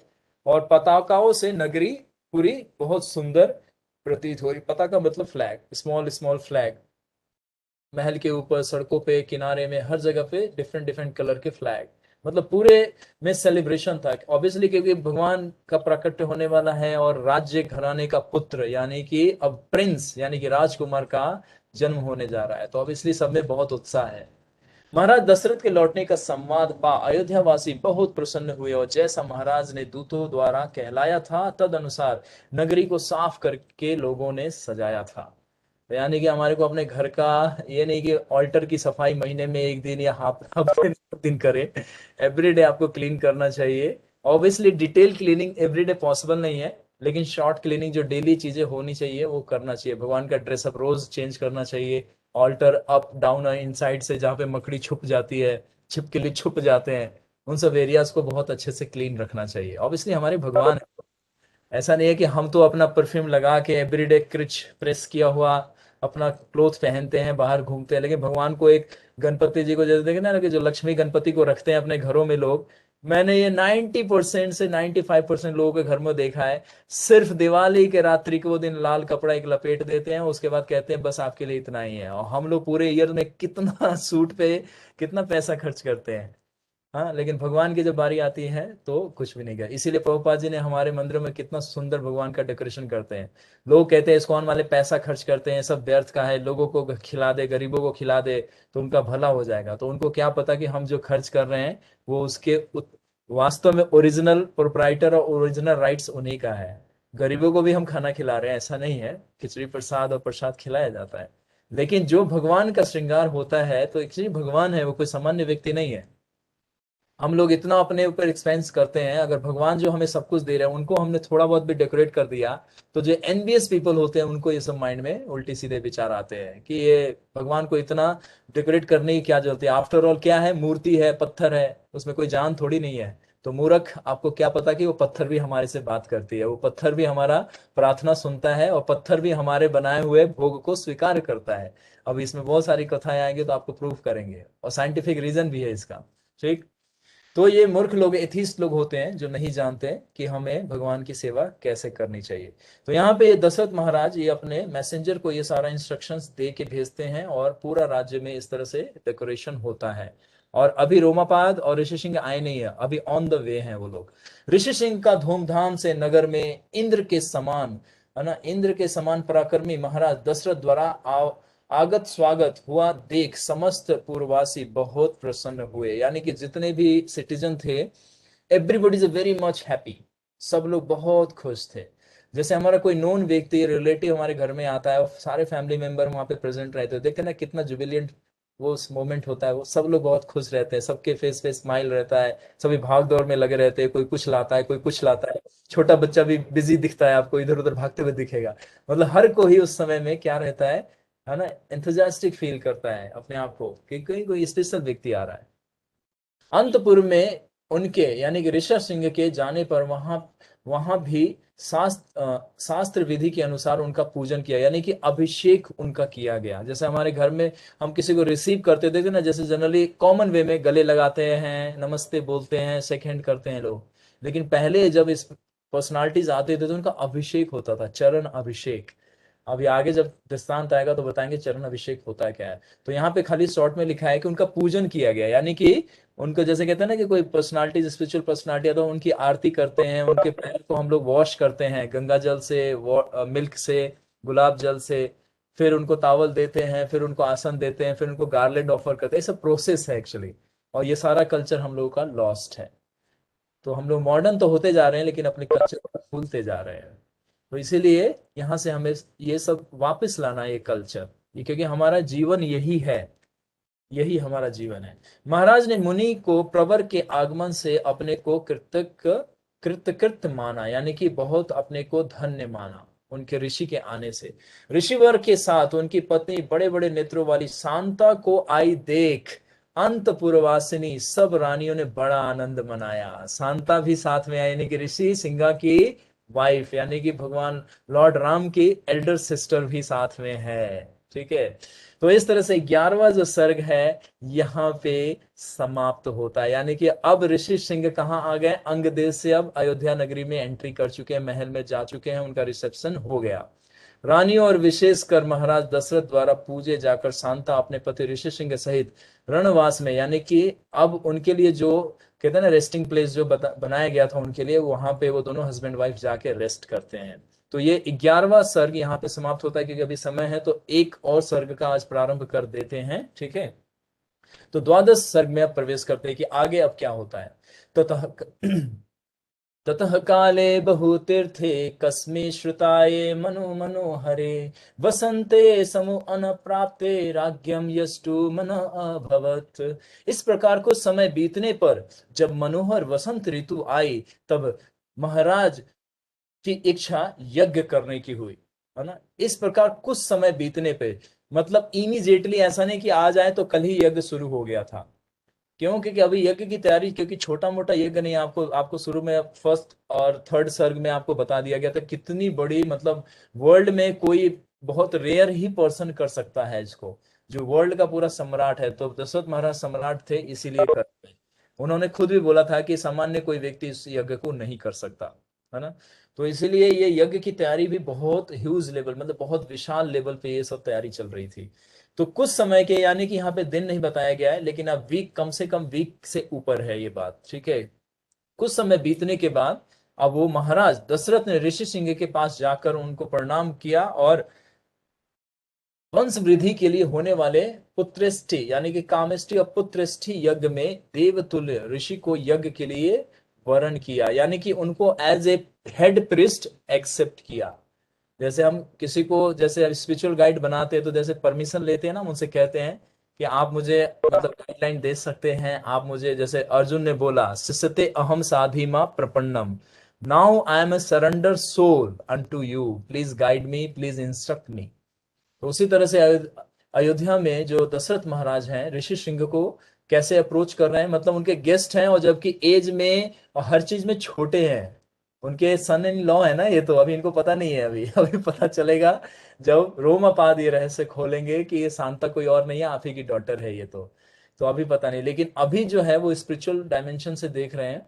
तो हमें भी ऐसे ही स्पिरिचुअल पर्सनालिटी को अप्रोच करना चाहिए। ये नहीं कि जैसे हाय हेलो मेरा ये डिजायर था आप देख लो, ऐसा करोगे ना, नहीं, बिल्कुल प्रोसेस में रहना चाहिए। ये सब संस्कार हमें सीखना चाहिए। जैसे भगवत गीता 4 चैप्टर 34 में कृष्णा क्या बोलते हैं, तद विधि परिप्रातेन परिप्रसेन सेवया उपदेक्षति ज्ञाननम ज्ञाननस्ततदर्शिना। कि स्पिरिचुअल पर्सनालिटी को पहले अप्रोच करने के लिए पहले उसको सर्विस अपना ऑफर करना चाहिए, फिर सर्विस से उसको सेटिस्फाई करने के बाद है ना अपना क्वेश्चन उनके सामने पुट करने के लिए परमिशन लेना चाहिए कि can I make a question, can I put A question, मैं अपना प्रश्न एक मेरे मन में आया है, क्या मैं, अगर आपकी अनुमति हो तो क्या मैं पूछ सकता हूं। ये प्रोसेस है पूछने का। तो उसी तरह से दशरथ महाराज ने उनसे मतलब हम्बली रिक्वेस्ट किया कि आप हमारे फैमिली के जो हेड, जो पुरोहित हैं, वो बनना, आप इस यज्ञ को लीड करना है आपको, तो क्या आप ये आमंत्रण स्वीकार करेंगे। तब ऋषि सिंह ने दशरथ से कहा कि हम आपको यज्ञ करवाएंगे और आप यज्ञ के सामग्री इकट्ठा कराइए और घोड़ा छुड़वाइए, यानी कि अश्वमेघ यज्ञ। तो आपको इसका स्टोरी बता चुका हूं, घोड़ा क्यों छोड़ा जाता है, घोड़े का क्या फीचर होता है और उसका क्या टर्म कंडीशन होता है। तो ये मैं अब रिपीट नहीं कर रहा, इसीलिए कुछ चीजें मैंने पहले ही बता दिया था आपको कि जो राष्ट्रीय यज्ञ का घोड़ा होता है उसको कैसे छोड़ा जाता है और वो क्या मैसेज लेके सारे कंट्रीज में वो ट्रेवल करता है, राइट। तो अब आपको पता होना चाहिए। तो इसीलिए जो चीज मैंने ब्रीफ में बताया है वो चीज अब जो जो बीच में आता रहेगा, अगर मुझे लिंक लगेगा तो मैं फिर से एक्सप्लेन करूंगा, और नहीं तो शॉर्ट में आगे बढ़ते रहेंगे। यह सुन महाराज दशरथ ने मंत्रीवर सुमंत्र से कहा कि वेद पाठ करने वाले ऋत्विजों को तुरंत बुलवाए। यानी कि अब जिनका जिनका डिमांड है, अब वो लोग, जैसे हम फेस्टिवल करते थे ना, स्टेप बाय स्टेप हम सारा मैनेजमेंट करते हैं कि आप लोग डिवोटी टेक केयर करेंगे, आप कुकिंग करेंगे, आप राजभोग की आप डिपार्टमेंट आप संभालेंगे, आप डेकोरेशन को आप देखेंगे, गेस्ट रिसीव आप करेंगे, है ना, पुजारी लोग वो है अभिषेक की तैयारी करेंगे, और अंतरात्मा प्रभु जी बैठ के कुछ नहीं करेंगे, वो सबको देखते रहेंगे कौन क्या कर रहा है, कौन क्या नहीं कर रहा है। तो इस तरह से क्या है, हम लोग तैयारी करते हैं। तो यहाँ पे भी स्टेप बाय स्टेप ये मैनेजमेंट, यहाँ पे आपको देखेगा मैनेजमेंट स्किल सीखना है तो भगवत गीता पढ़िए, आपको पता चलेगा मैनेजमेंट होता क्या है। बैटल फील्ड से हम लोग मैनेजमेंट का कोर्स करा देते हैं कितने लोगों को।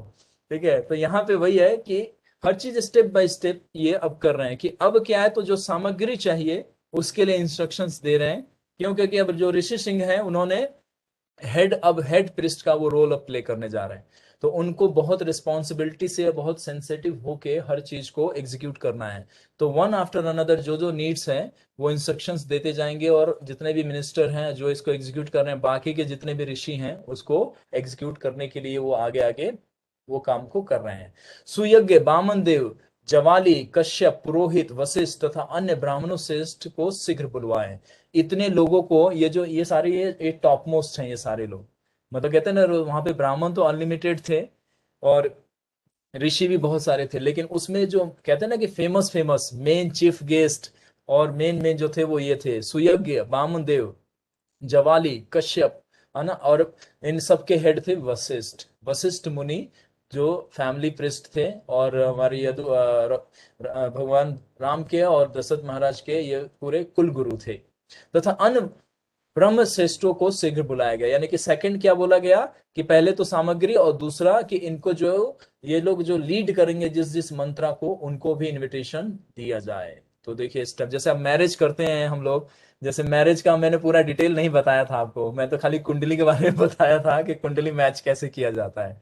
लेकिन यहाँ पे अब देखिए, तो इसी तरह से मैरिज होता है, देखते हैं ना आप लोग, पहले कार्ड छपवाते हैं, फिर लिस्ट बनता है, अच्छा अच्छा इसको इसको बुलाना है, अच्छा ये रह गया इसको बुलाना है, इस अच्छा ये व्यक्ति आ रहा है, ये रिलेटिव हमारा बहुत क्लोज का है तो इसको ये सर्विस दे सकते हैं। मैरिज भी घर में हम लोग करते हैं, तो ये बड़ा एक फेस्टिवल का तरह होता है, इसमें कोई सिर्फ एक ही फैमिली इन्वॉल्व होकर मैरिज नहीं कर सकता। आजकल तो जो सिटी में मैरिज होता है तो कुछ भी नहीं है, आप लोग विलेज एरिया में जाएंगे तो बहुत, मतलब 2-2.5 महीने तैयारी चलती है। मैंने खुद देखा अपने फैमिली में 2-2.5 महीने तैयारी चलती थी, और सारे रिलेटिव आते थे वहां पे, तो बुक करना पड़ता था धर्मशाला क्योंकि घर तो छोटा होता था, ज्यादा से ज्यादा 5-6 फैमिली एक साथ रह पाती थी। तो वहां पे मतलब जैसे वहां पे धर्मशाला होता था, स्पेशली बनाया जाता था इसी पर्पज के लिए, शादी ब्याह के लिए। तो वहां पे 2-2, 3-3, 4-4 धर्मशालाएं बुक करी जाती थी, और उसमें जितने भी हमारे रिलेटिव दूर दूर से आते थे उसमें वो स्टे करते थे। तो 2-2 महीना एक मैरिज के लिए, 2-2 महीना तैयारी चलती थी। सोचिए कितना डिटेल चलता था वहां पे, बड़ा विधि विधान से विवाह होता था। आजकल तो चट मंगनी पट ब्याह, आज लड़के लड़की ने देखा, कल पेरेंट्स मिले नहीं मिले कोई मतलब नहीं, थर्ड डे मैरिज, हैप्पी। और कितने 10-20 लोग, कोरोना में पता है ना आपको 20 लोग आ सकते हैं अभी जो लेटेस्ट रूल निकाला है, 20 लोग से ज्यादा इकट्ठे नहीं हो सकते। लास्ट ईयर तो 50 लोगों को सैंक्शन किया था कि अगर मैरिज कर रहे हैं तो 50 लोग इकट्ठे हो सकते हैं। तो कलयुग में ये सारा कल्चर जो है वो लॉस्ट होता जा रहा है। इसीलिए रिलेशन, कॉपरेशन, लव, ये सब चीज क्या है, डिसअपियर होता जा रहा है। क्यों? क्योंकि लोग आसपास में अपना टाइम एक्सपेंड करते ही नहीं। कहाँ से फैमिली एक दूसरे के साथ नहीं बैठती है, कोई उधर गेम खेल रहा है, कोई उधर टीवी देख रहा है, कोई इधर व्हाट्सएप पे चैट कर रहा है, और माता पिता अपने कुकिंग में लगे हैं, वो थक वक के अपना गए, प्रसाद पाए, सो गए। तो कोई भी रिलेशन कहाँ से डेवलप होगा? हमें अपने फैमिली के साथ थोड़ा टाइम स्पेंड करना चाहिए, 5 मिनट फिजिकली, है नहीं फोन लगा के एक ही रूम से दूसरे रूम में बात करना है ना। बच्चा कहेगा मम्मा को फोन करके, मम्मा पराठा चाहिए भेज दो अंदर ये लो एक रूम से चल के 2 कदम नहीं जाया जाएगा, वहां से फोन करेगा किचन में, माता भी किचन में फोन लेके बैठती है, वो भी कहते हैं हाँ बेटा अभी तल रही हूँ, अभी थोड़ा सेक रही हूँ, सेक के लाती हूँ अंदर। तो ये कंडीशन आ गया है कि हमारा जो रिलेशन है वो इम्पर्सनल होता जा रहा है। तो इसीलिए धीरे धीरे कलयुग में ये सारा लॉस्ट हो जाएगा कल्चर। तो इसीलिए इस कल्चर को प्रोटेक्ट करना, इट्स आवर रिस्पॉन्सिबिलिटी। हम ये रिस्पॉन्सिबिलिटी को कम से कम अपने फैमिली के लेवल पे तो करें। हम दुनिया को नहीं बदल सकते, सोसाइटी को नहीं बदल सकते, बट हम अपने आप को, अपने फैमिली को तो चेंज कर ही सकते हैं ना, क्योंकि हमारा तो यहाँ चलेगा। तो यहाँ पे एक के बाद वो दूसरा इनविटेशन, मैं इनविटेशन की बात कर रहा था। तो पहले सामग्री और फिर उसके बाद जो उसको एग्जीक्यूट करेंगे जितने भी ऋषि लोग होंगे उनको, और फिर आगे बोलते हैं फुर्तीले सुमंत्र तुरंत गए और वेद पारायण उन सब श्रेष्ठ ब्राह्मणों को बुला लाए। यानी कि एक दो दिन में सबको उन्होंने, जिनको जिनको इनविटेशन देना था, वो शाही, उनके लिए शाही सवारी यानी कि रथ गया होगा, घोड़े हाथी गए होंगे उनको रिसीव करने के लिए, और उनको रिसीव करके आए। पहले हमारा मैरिज होता था तो हम ही लोग सारा एक्सपेंड करते थे, जितने भी रिलेटिव आते थे तो कुछ तो अपने एक्सपेंस से आते थे, उनके लिए गाड़ियां जाती थी, पहले ट्रेन टिकट बुक किया जाता था। मतलब फैमिली पे इतना बर्डन होता था ये सब कुछ टेक केयर करना, है ना, कि वो सारा कुछ हो जाता था तब सभी लोग आते थे, और 15 दिन 20 दिन सारा परिवार इकट्ठा रहता था, चाचा ताई ना ये जितना भी रिलेटिव होते सब लोग एक साथ आते थे। तब धर्मात्मा महाराज दशरथ ने उन सब की पूजा कर उनसे धर्म और अर्थ से युक्त मीठे वचन बोले। बहुत पोलाइटली, बहुत हम्बल वे में, किनसे, ऋषि सिंह से पूछा उन्होंने कि पुत्र के लिए बहुत दुखी होने पर भी मुझे संतान का सुख नहीं है, तदर्थ मैं चाहता हूं कि पुत्र प्राप्ति के लिए अश्वमेध यज्ञ करूं। जबकि प्लानिंग तो ऑलरेडी सब कुछ हो चुका है, लेकिन ये अब रिवील कर रहे हैं। क्यों? क्योंकि जो अब एग्जीक्यूट करने, ये अभी ऋषि सिंह को नहीं पता था कि मुझे आमंत्रण किए हैं तो इनका मोटिव क्या है। तो इसीलिए दशरथ महाराज बहुत हम्बली उनको अब रिवील कर रहे हैं अपना हार्ट, और अपना पर्पस बता रहे हैं कि मैं ये यज्ञ क्यों कर रहा हूं। तो उन्होंने बताया कि मुझे एक पुत्र की प्राप्ति चाहिए, उसके लिए मैं यज्ञ करने जा रहा हूं, अश्वमेध यज्ञ, जिसको पुत्र कामिष्ठी यज्ञ भी कहा जाता है। यह यज्ञ मैं शास्त्रों के विधि के अनुसार करना चाहता हूं। मुझे विश्वास है कि आप यानी ऋषि सिंह के, आपकी पूरी कृपा होगी और मेरा मनोरथ पूर्ण होगा। यानी कि आप मुझे ब्लेस करेंगे, मुझे पूरी श्रद्धा है और आप पे पूरा ट्रस्ट है, और इस तरह से मुझे ये फुलफिल हो जाएगा मेरा जो डिजायर है। यह सुनकर वशिष्ठ प्रमुख ब्राह्मणों ने महाराज के मुखारविंद से निकली हुई वाणी की बड़ी प्रशंसा की। ऋषि सिंह आदि ब्राह्मण दशरथ से कहने लगे कि आप अब यज्ञ करने के लिए सब सामान एकत्र करवाएं और यज्ञ का घोड़ा छोड़िए। यानी कि जो अश्वमेध यज्ञ करना था उसके लिए हॉर्स को जो छोड़ना था चारों डायरेक्शन में, वो किसी भी एक डायरेक्शन में जहां जहां जाएगा वहां वहां के राजा उसको या तो चैरिटी देंगे या फिर फाइट के लिए रेडी रहेंगे। तो ये उसका दो ही कंडीशन होता था। जब जब आपकी बुद्धि पुत्र प्राप्ति के लिए ऐसे धर्ममयी हो रही है, तब निश्चय ही आपके आपके अमित पराक्रमी 4 पुत्र उत्पन्न होंगे। अब देखिए इन्होंने प्रिडिक्शन कर दिया ऋषि सिंह ने, मतलब अभी यज्ञ हुआ नहीं और प्रिडिक्शन कर दिया क्या कि कितने पुत्र होंगे, 4, 1 2 3 4। तो यानी कि ये भी विजन कर सकते थे। पहले के जो ब्राह्मणस होते थे, कहते ना उनको त्रिकालदर्शी का भी योग मिला रहता है, यानी कि उनको बेनिडिक्शन भगवान से मिला रहता है। कलयुग में ये किसी भी ब्राह्मण को नहीं है। कभी आप लोग जाके उसका दिमाग चाटे और आप भी सोचे कि ऋषि सिंह जैसा कोई व्यक्ति होगा, तो ये भूल जाइएगा। कलयुग में भगवान ने सारे पावर विड्रॉ कर रखे हैं। खाली वैष्णव को कुछ कुछ भगवान ने दिए है, लेकिन वो भी नहीं पता है किसी को कि कौन से वैष्णव के पास कौन सा पावर है ना।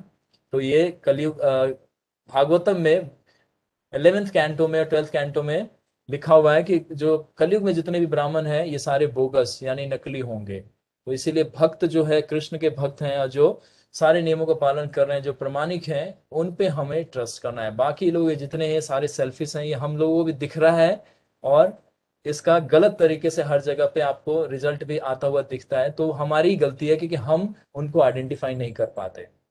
तो पहले के जो ब्राह्मण थे, देखिए ऋषि श्रृंग भगवान के भक्त भी हैं विष्णु के, और इनको सारी सिद्धियां प्राप्त है। इनका ट्रेनिंग का आपने सुना था, स्पेशल ट्रेनिंग इनके फादर ने दिया था, तो इसीलिए इतना पावरफुल है। तो ये जैसे ही उनके हार्ट को समझ गए तो उन्होंने उसी समय ब्लेस कर दिया। अभी देखिए यज्ञ नहीं हुआ है, जबकि कोई भी कार्य का सफल माना कब जाता है, जब यज्ञ पूरा होता है।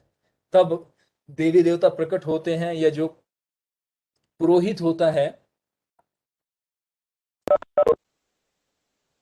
जो पुरोहित होता है वो क्या करता है, वो आपको इंडिकेशन देता है कि ये सक्सेस हो गया। लेकिन ऋषि सिंह इतने पावरफुल हैं कि पहले ही प्रिडिक्ट कर दिए कि आपके 4 पुत्र होंगे। अब ये सुन के दशरथ महाराज का मतलब जो लिमिटेशन है, जो उनका थिंकिंग है, जो हैप्पीनेस है, वो कंट्रोल नहीं है। वो सब मतलब कि मैं तो एक पुत्र चाह रहा था, इन्होंने 4 पुत्र के लिए बोल दिया, है ना। तो मतलब सबसे डिफरेंट मतलब अब हैप्पीनेस जो पूरे महल में फैल जाएगा। ब्राह्मणों को कही इन बातों को सुनकर महाराज दशरथ बहुत प्रसन्न हुए और मंत्रियों को यह शुभ, है ना, शुभ समाचार सुनाया। और हर तरफ मतलब हर्ष का माहौल हर तरफ फैल गया। मतलब अभी यज्ञ हुआ भी नहीं, घोड़ा छोड़ा भी नहीं गया, अभी ऋषि लोग आए भी नहीं, मंत्रों का उच्चारण भी नहीं हुआ। जैसे आपको बोल दिया जाए अभी 16 माला आपका कंप्लीट नहीं हुआ है, अभी भागवत नहीं पढ़े, भगवत गीता नहीं पढ़े, आपने कोई सेवा नहीं की, आपका हार्ट अभी प्योर नहीं है, but now you are eligible to go back to Godhead. आप लोग सोचेंगे हैं ये तो बढ़िया है, 16 माला सुबह सुबह उठ के करना नहीं पड़ा और पहले ही भगवत धाम जाने की बोल दिया गया है, वाह। तो आप लोग कैसे सोचेंगे? आप लोग कितने लोग मेरे को बोला है तो मैं तो बेहोश होकर गिर जाऊंगा, कहूंगा कि अरे नहीं नहीं, ये संभव नहीं है। मुझे विश्वास ही नहीं होगा, इतना सारा तपस्या है, इतना सारा शुद्धिकरण है। तो उसी तरह से यहाँ पे दशरथ महाराज को बिलीव नहीं हो रहा कि एक नहीं, चार चार पुत्र प्राप्त होंगे मुझे। तो पूरे ऋषि जितने थे और ब्राह्मण थे, तो जब ऋषि सिंह के मुख से ये बात सुनते हैं तो वो लोग भी बहुत खुश हो गए कि हम तो एक एक की तैयारी कर रहे थे, यहाँ पे तो 4 पुत्र प्रकट होंगे अब, क्योंकि ऋषि सिंह ने बोला है। देखिए भक्त ने बोला है तो 4 पुत्र प्रकट होंगे। ठीक है, तो इसीलिए देखिए भक्त लोग पे हमें थोड़ा श्रद्धा रखना है और भक्त को आइडेंटिफाई करना है। तो संडे क्लास आप लोग सुन ही रहे हैं। ओके, तो यहाँ पे हम विराम देते हैं। अब आप लोगों का, क्योंकि ये कथा अब लंबा चलेगा, तो फिर अब नेक्स्ट वीक में थर्ड डे का जो रहेगा, तो इसमें ऋषि सिंह का हमने पूरा बैकग्राउंड बता दिया। यहाँ पे उनका बैकग्राउंड नहीं है, मैंने आपको सेपरेटली उनका पूरा स्टोरी बता दिया है। तो यहाँ पे विराम दे रहा हूँ। अब यज्ञ की तैयारी चल रही है, तो इसमें क्या क्या चीजें हो रही हैं, क्या क्या यज्ञ सामग्री इकट्ठा किया जा रहा है, इसका प्रोसीजर क्या है, तो कुछ चीजें मैं डिटेल बताऊंगा और कुछ चीजों को शॉर्ट में, क्योंकि जो हमारे लिए इंपॉर्टेंट है हमें उतना ही समझना चाहिए। बाकी मेन तो हमें टीचिंग्स लेना है इन सारे इंसिडेंट से कि क्या क्या चीजें कैसे अप्लाई करें। तो now it's a time to query, clarification, doubt clear, और कोई आपको सेंटेंस समझ में नहीं आया या मैंने कुछ बोल दिया जो आपको बाउंस हो गया, तो now it's a time to query. अब आप लोग फ्री हैं, तो I would like to request Pavan Prabhu, आप थोड़ा सा हरे इसको कृष्ण प्रभु जी। देखिएगा। Yes, Hare Krishna Prabhu ji. Yes, yes. Prabhu ji yes, Prabhu ji, आपने जैसे बताया कि जो दशरथ महाराज थे वो ये नहीं जानते थे कि जो ऋषि श्रृंग है वो उनके सन इन लॉ है। लेकिन जब शांता और उनका विवाह हुआ था तो क्या दशरथ महाराज उनके विवाह में नहीं आए थे? क्योंकि वो विवाह में आए होंगे तो उन्हें पता ही होगा कि वो उनके सन इन लॉ है। एक मिनट, ये लास्ट क्वेश्चन एक बार दोबारा रिपीट कीजिए। प्रभु जी, मैं पूछ रहा था कि आपने बताया कि जैसे दशरथ महाराज नहीं जानते थे कि ऋषि श्रृंग उनके सन इन लॉ है, तो जैसे जब उनका विवाह हुआ होगा ऋषि श्रृंग और शांता जी का, तो उस समय दशरथ नहीं थे क्या वहां पर? नहीं, आपको ध्यान से आपको स्मरण कराता हूं मैं कि ये बाल्य अवस्था में थी, छोटी, है ना। इनका एक्चुअली और भी डिटेल है, मैं आप लोगों को इतना डिटेल तो नहीं, क्यों नहीं बताने कि जो रामायण में प्रमुख है वही।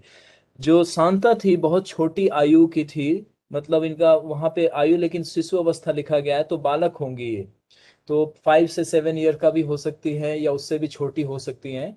तभी ये चली गई थी और ये रहस्य से 3 ही लोग जानते थे, रोमापाद और उनकी वाइफ, और इधर कौशल्या माता और दशरथ जानते थे, और कोई भी राज्य में नहीं जानता था कि ये कहाँ गई और किसके पास गई। ठीक है, अब किसी ने प्रश्न उठाया नहीं, ये मैं प्रश्न का उत्तर नहीं दूंगा, लेकिन ऐसा वर्णन है। तो इसीलिए उसके बाद ये इनका मिला नहीं, क्योंकि उन्होंने बोला ना कि अडॉप्ट कर लिया था। और क्योंकि कौशल्या माता का इतना प्रेम था, तो फिर वो अपने प्रेम को, है ना, क्या संभाल नहीं पाती। अगर कोई बालक अगर चला जाता है तो थोड़े दिन के दुख होता है, फिर उसके बाद वो व्यक्ति एडजस्ट कर लेता है अपने हर चीज को। लेकिन बार बार जब सामने आएगा कोई जाएगा तो फिर उससे क्या होगा, उसके माइंड हेजिटेट होगा, तो वो उसके सहन को, वियोग को सहन नहीं कर पाएगी। तो इस दृष्टि से क्या है, जो शांता थी वो अब पहली बार वो अयोध्या आई हुई है। अब वो अब इतनी बड़ी हो चुकी है। अब उनको दशरथ महाराज और कौशल्या को नहीं पता है कि ये शांता उन्हीं की पुत्री है, और जो ऋषि सिंह है वास्तव में उनके सन इन लॉ है। तो ये अभी पता चलेगा आगे जाके। ठीक है, अगर जहां पे आएगा तो मैं बता दूंगा, नहीं तो मैं स्वयं ही बता दूंगा, आपको ठीक है स्वयं ही प्रभु। ठीक है, रोमापाद ही बताएंगे दशरथ जी को कि ये शांता कोई और नहीं है, ये आप ही के पुत्र। थैंक यू प्रभु जी। चलिए, कोई और प्रश्न किसी का? हरे है कृष्ण कोई प्रभु जी। प्रश्न? ओके रेखा माता जी, हाँ माता जी पूछें। प्रभु जी कल भी आपने बताया था कि कई माता के बारे में आप बतलाएंगे हमने तो बता दिया ना वो शुरू में। तो क्या बताया प्रभु जी? हाँ शुरू में बताया ना। नहीं, कैकई माँ का विवाह तो हुआ ही नहीं राजा दशरथ जी से, बता दिया तो ना। सस्पेंस ही रह आज हो गया आज ही रह तो गया। बताया। आप लोग लेट आए हैं, मैंने बोला था 10 मिनट पहले ही सुना दूंगा। ओहो, ऐसा क्या प्रभु जी? हाँ। कितने फिर लोग अब हम कैसे सुनेंगे प्रभु जी? कैसे सुने। अब हाँ जो जी। लेट आता है वो खोता है, पहले जो आता है पाता है। तो आप आपने खो दिया।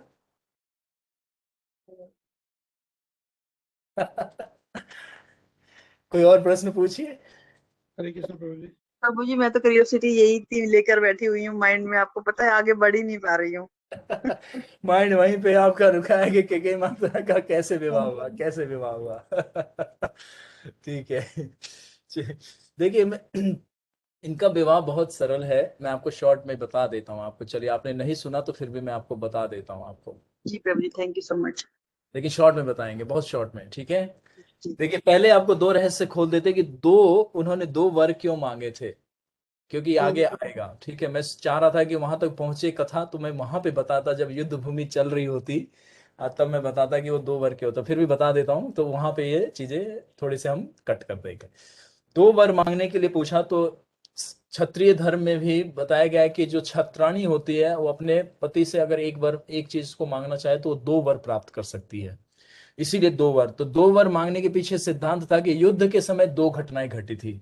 एक तो जो शस्त्र था उससे उन्होंने प्राण की रक्षा करी थी, और दूसरा था कि वो इतना बिगेस्टली फाइट कर रहा था, इतना डेंजरस फाइट कर रहा था कि जो चैरियट को ड्राइव कर रही थी कैकेयी, उसका एक पहिया उसने तोड़ दिया था। तो उस पहिए का जो किल जिससे वो होल्ड होता है वो निकल, लेकिन कैकेयी ने अपने रथ को इतना एक्सपर्टली, कहते हैं ना कि बहुत एक्सपर्ट ड्राइवर थी, तो उस व्हील को भी उन्होंने होल्ड करा था अपने हाथों से। और ये उनके मतलब ब्रेवरी वर्क को देख के बड़ा मतलब उनको सरप्राइज हुआ कि मतलब एक वुमन होके भी इतना एक स्किल है इसके अंदर और इतना स्ट्रांग है कि एक तरफ से वो ड्राइविंग भी कर रही है घोड़े को और दूसरी तरफ से व्हील को भी पकड़ रखी है।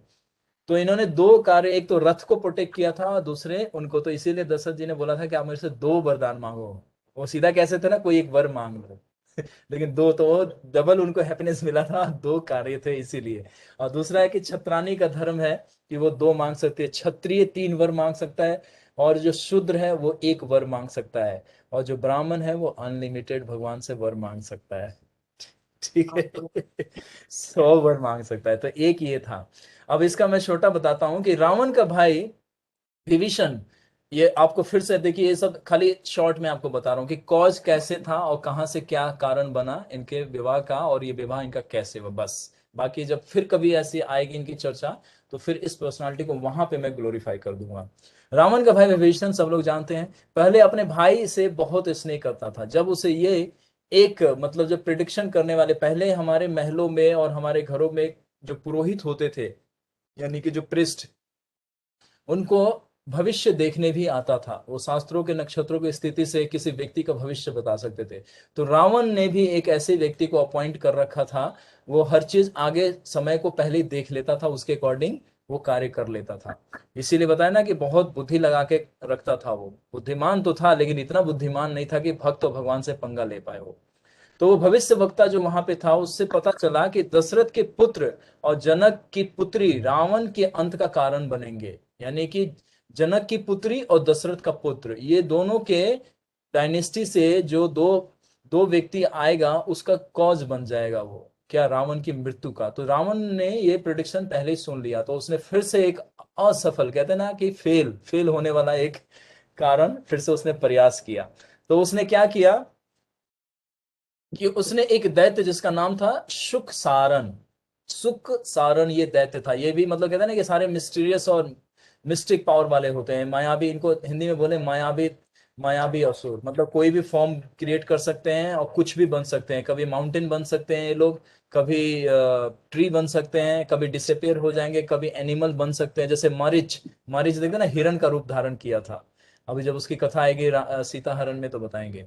तो सुख सारण जो था ये भी उसी में से एक था। जैसे आपने कैकेयी और कौशल्या जी के उसमें सुना था कि उसमें तीन डीमन आए थे, वो सारे पावरफुल थे लेकिन फिर भी उनको भी भक्तों ने बेवकूफ बना दिया। तो भक्त लोग इतने चतुर होते हैं। तो जिसका नाम था सुख सारण, दशरथ और जनक के वध का कार्य उसको रावण ने सौंपा। मतलब बोला कि जाओ ये दोनों व्यक्ति को किडनैप करो और इनको मतलब एक बोलते हैं ना कॉन्ट्रैक्ट दिया किल करने का कॉन्ट्रैक्ट दिया, ठीक है, कि जाओ इसको मार दो।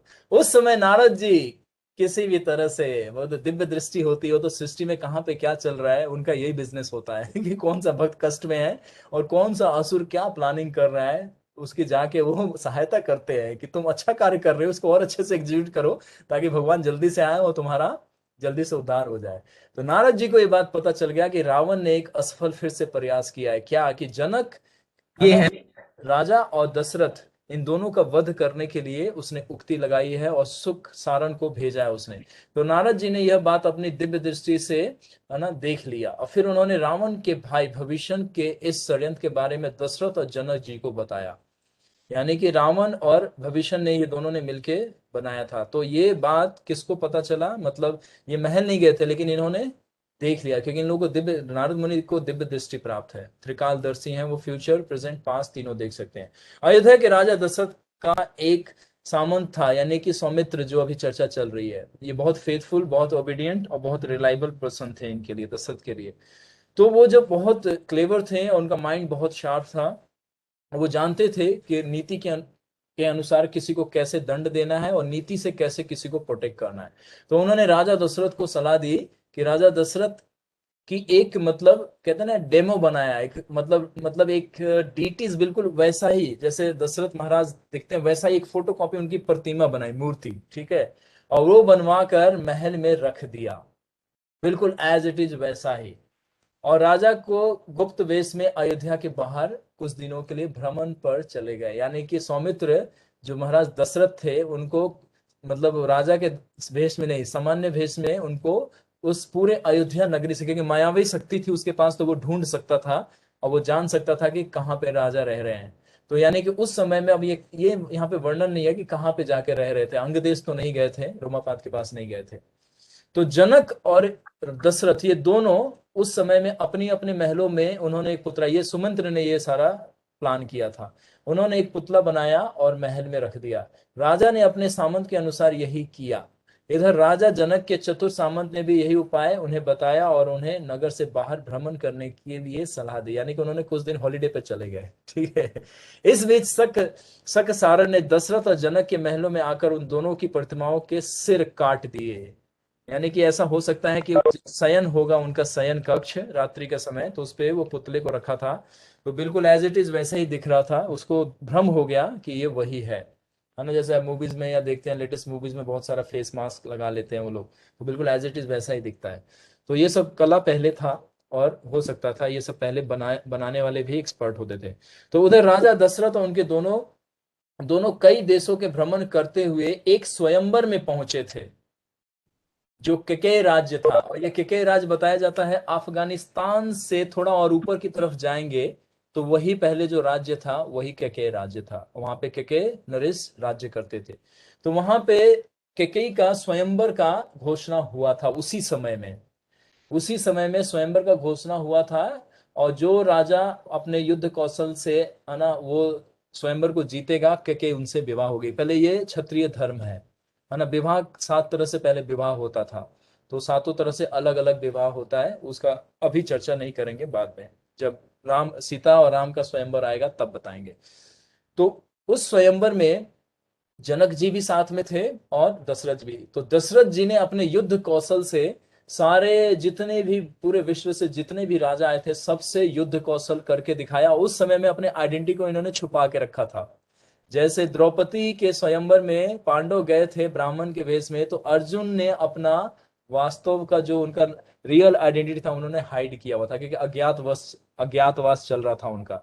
उसी तरह से यहाँ पे दशरथ जनक जो थे वो सिविल उसमें ड्रेस में थे, तो किसी को ये नहीं पता था कि ये दोनों वही किंग हैं, बहुत फेमस जनक और दशरथ।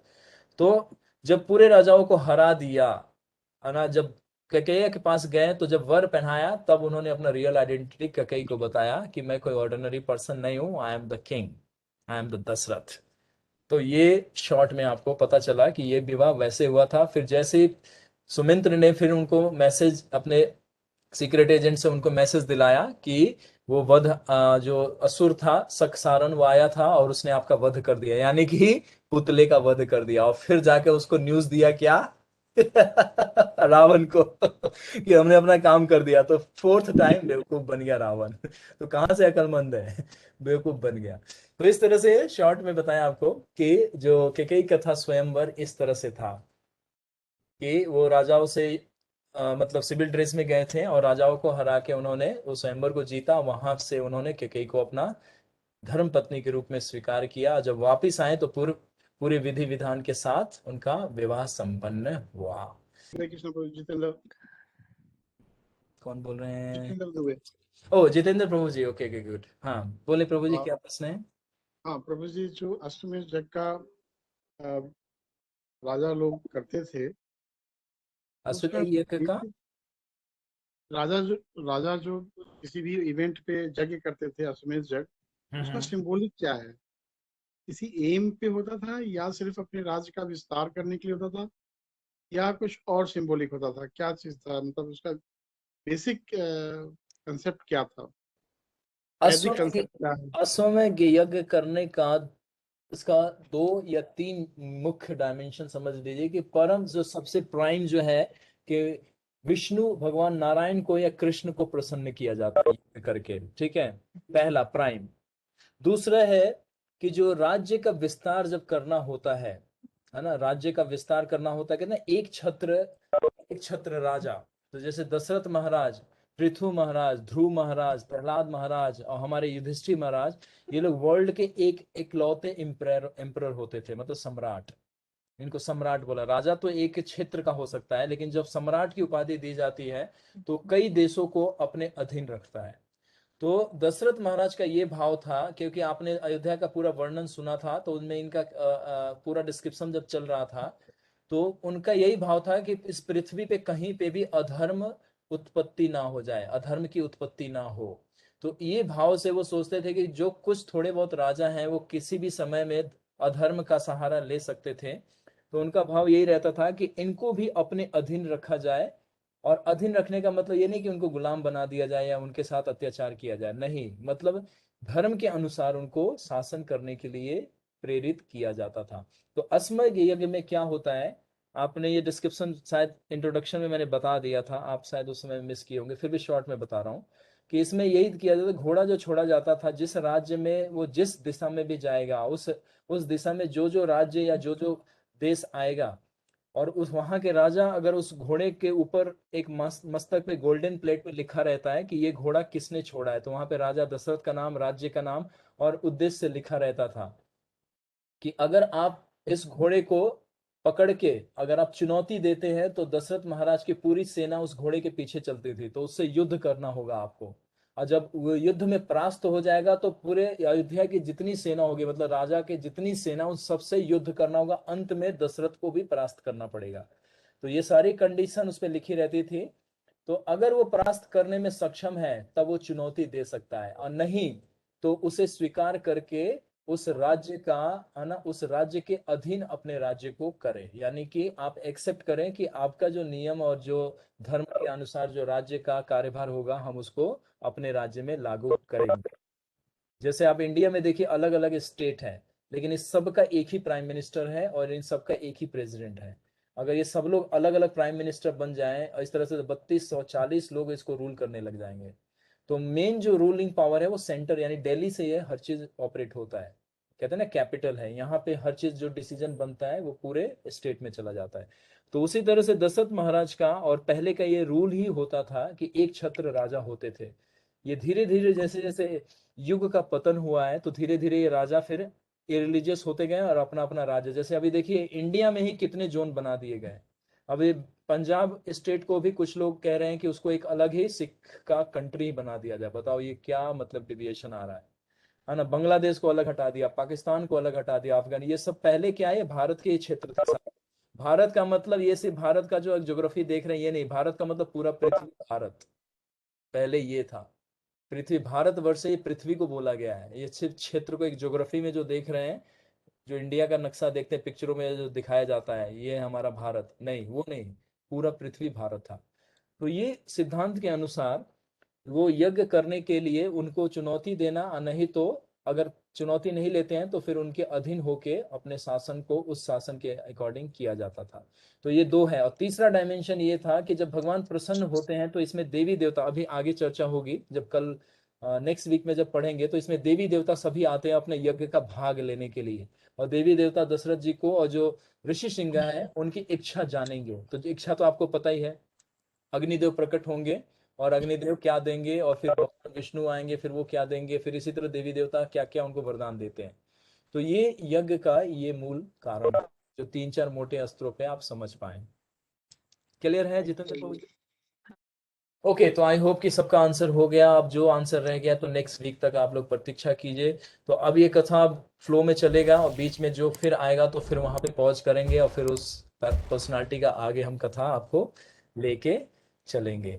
तो थैंक यू वेरी मच सभी भक्तों का, अपना अपना ध्यान रखिए और फिर नेक्स्ट वीक में मिलते हैं। तो देखते हैं यज्ञ से कैसे भगवान का प्राकट्य होता है और उससे पहले कौन से देवी देवता आते हैं इस यज्ञ में और कौन इनको वो खीर का पात्र प्रदान करता है, और यज्ञ पे कौन कौन बैठते हैं। तो हमारे को यहाँ पे सीखना चाहिए कि हमारा स्पिरिचुअल एक्टिविटीज किस वे में होना चाहिए, और हमारे फैमिली में हमारे हस्बैंड वाइफ यानी कि प्रभु जी माता जी लोग हैं उनका क्या रिस्पॉन्सिबिलिटी बनता है जब स्पिरिचुअल एक्टिविटीज हम करते हैं। तब दोनों का 50% कंट्रीब्यूशन चाहिए होता है, तब जाके सक्सेस इजिली मिलता है। ठीक है, तो अगली बार जरूर सुनिएगा। 3 डेज फिर हम लोग मिलेंगे, वेनेसडे थर्सडे फ्राइडे को। जब तक विराम देते हैं और जितना पॉइंट्स आप लोग नोट्स बनाते हैं उसको मेडिटेट करते रहिए और भगवान से और वैष्णव से गुरु से प्रार्थना करते रहिए कि जो जो आप सुन रहे हैं वो आपके हृदय में और डे टू डे लाइफ में वो इम्प्लीमेंट होता जाए। इसके लिए आपका स्पिरिचुअल गाइड है, वो आपको पूरी सहायता करेंगे। ठीक है, तो थैंक यू, यहीं पे विराम देते हैं। थैंक यू, आप लोगों ने अपना समय दिया और इस राम जी की कथा में आप लोग प्रवेश किए हैं। तो अब यज्ञ का दर्शन कीजिएगा और कहीं पे भी छूट आप लोग बैठिएगा नहीं, सोइएगा नहीं, यज्ञ का दर्शन कीजिएगा। कहते हैं ना, यज्ञ जब दर्शन, यज्ञ में जो जो व्यक्ति बैठता है उसको भी पूरा, तो हो सकता है हम लोगों को भी कुछ कुछ इच्छाएं मिल जाए, क्योंकि उसमें भगवान प्रकट होंगे, है ना। यज्ञ देव, यज्ञ से यज्ञ का ना भगवान विष्णु यज्ञ हैं, वो प्रकट होंगे, देवी देवता प्रकट होंगे। फिर ऋषि लोग उनसे प्रार्थना करेंगे कि आप हमारे इनको, यानी ऋषि सिंह प्रार्थना करेंगे कि हमारे दशरथ महाराज के लिए आप ये वर प्रदान कीजिए। तो बड़ा सुंदर सा दृश्य दिखेगा आपको, आपको भी बड़ा आनंद आएगा। जैसे वहां पे आपको लगेगा कि यज्ञ बीच में है, कुंड बना हुआ है, दशरथ जी बैठे हैं और तीनों रानियां बैठी हैं और हम लोग भी साथ साथ में पीछे पीछे बैठे हुए हैं, ऐसा सीन आपको दिखाएंगे। तो ठीक है, तो अगले हफ्ते तक वेट कीजिए। चलिए, तो सभी लोग प्रसाद पाइए और रेस्ट कीजिए और अपने स्वास्थ्य का ध्यान रखिए। श्री श्री सीताराम लक्ष्मण भक्त हनुमान की जी जय, जय भगवान की जय, गौर भक्त वृंद की जय। जय थैंक यू वेरी जय। Much. Hare Krishna Prabhu ji. Thank you Prabhu ji, Hare Thank Krishna.